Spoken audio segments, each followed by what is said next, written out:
So ayun, ito na yung full video natin na pagpalit ng charging flex ng iPhone 6 Plus.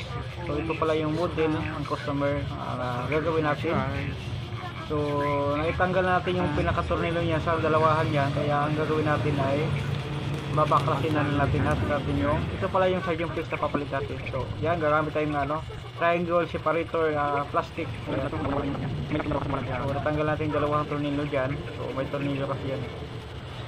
So yan, madali sa baklasin to kumpara sa ibang mga iPhone. So ayan, ito yung flex ng LCD, battery, ganyan.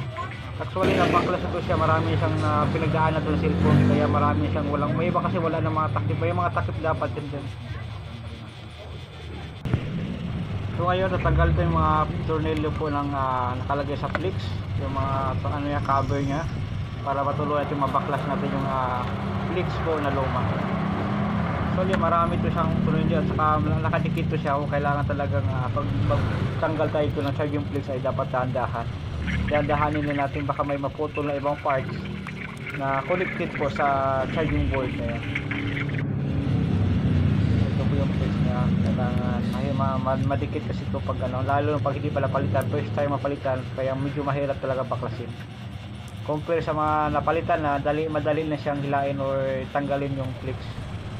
So ito na yung flex niya, natanggalan natin, kunting tiis na lang ay matatanggalan tuluyan itong flex na luma niya. So ito na yung lumang flex niya na naitanggal natin. Ayan. So yun, ito na yung bago naman. Yan ay papalit natin dyan sa cellphone. Ayan. Siyempre tatanggalin natin yung yun, ito tatanggalin natin yung mga dikit, yung cover niya, para yung adhesive niya ay maidikit dyan sa pinaka frame po ng iPhone. Ayan.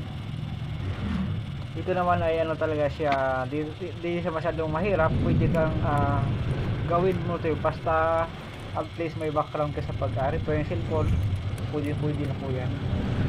Ayan, kunting ingat lang, baka maputol yung flex, mahirap na pag maputol, palit naman tayo. Tapos yun, ibabalik natin yung material na tinanggal natin kanina. So yan lang yung gagawin natin. Kung paano natin binaklas, ganun din natin balik yung mga tornilyo na itanggal natin, kasama yung mga frame or yung mga antenna nya.